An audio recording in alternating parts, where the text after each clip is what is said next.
Hello guys, it's James here from Inside United and welcome here to today's match review of Manchester United's 1-0 victory against Manchester City in the EFL Cup, which puts United into the quarter-finals where we have been drawn against West Ham at Old Trafford, which will be played just after we play West Ham in the Premier League at home as well.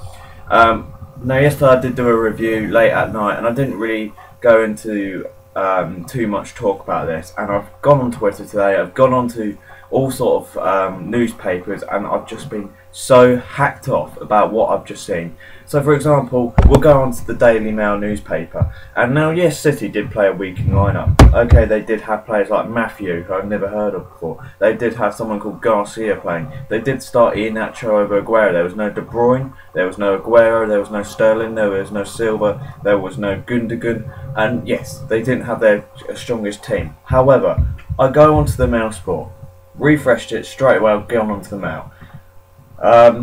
First article, Mourinho in the dock. So they're criticising Mourinho there. Mourinho apologises to Manchester United fans. So again, bringing up the past of the other day. Shaw still short of second coming. Criticising Shaw now. And Ibrahimovic probably had the worst 45 minutes of his career. So there's 4 articles criticising Manchester United, and there's not one about City. Not one. There's not one. There's not one about City. There's nothing about Pep Guardiola not winning 6 games in a row.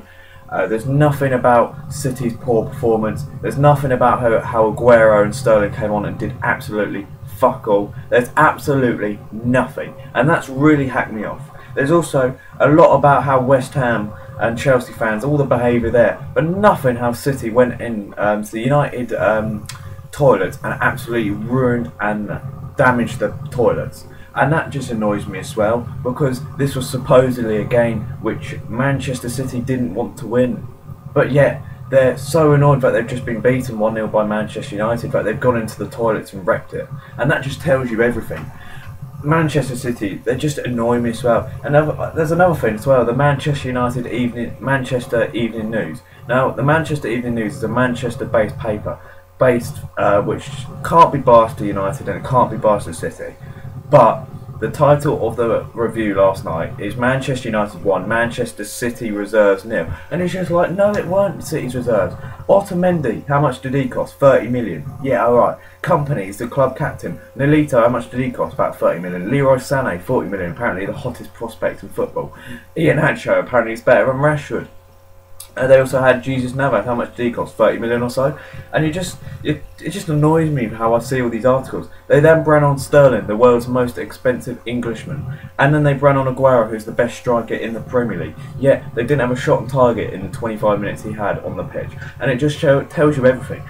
Absolutely no criticism of City. We played our reserves. Everything to make United fans.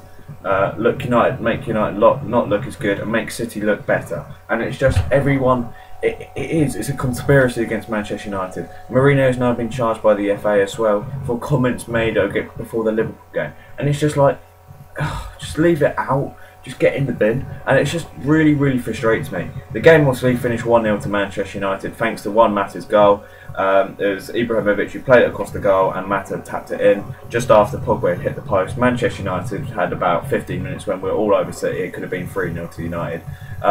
City didn't have a shot on target, nothing for De Gea to do. It was fairly comfortable for Manchester United before we got the goal and after we got the goal, which is something we don't see often as well. But it really annoys me seeing all these articles. And the fact is, I did a review yesterday and I've seen all these articles and I just couldn't help but do this match review because it's really pissed me off. Overall, Manchester United, I think we played fairly well. Rojo had a good game. Mata, it just shows why he's got to start every game. Same goes to Andrew Herrera. He had a fantastic performance as well. Zlatan showed a bit more what he can do off the ball. And also showed what he can do when he's outside the box, but for me he still needs to take a couple more of his chances, and he was a bit poor in that department, which is the department we need him most. In terms of the team, for me, Manchester United did field a stronger team. Yeah, there's no doubt about that over Man City. Yeah, that's true. I'm not disagreeing with him on that front, but we did still put out players like Rojo and Carrick who don't really play every week. So what I will must say is they just need to, get out of City's arses and just realise that actually Manchester City are in a crisis. They've lost their last 6 games in a row now, and there's nothing about Pep Guardiola. For Manchester United now, though, we do go into the next round, into the quarter-finals, where we'll play West Ham at home. Hopefully we'll get the not the 3 points, hopefully we'll progress to the semi-finals, and this could be a cup we could win. But thank you for watching this match. I hope you enjoyed it, and I'll see you later. Goodbye.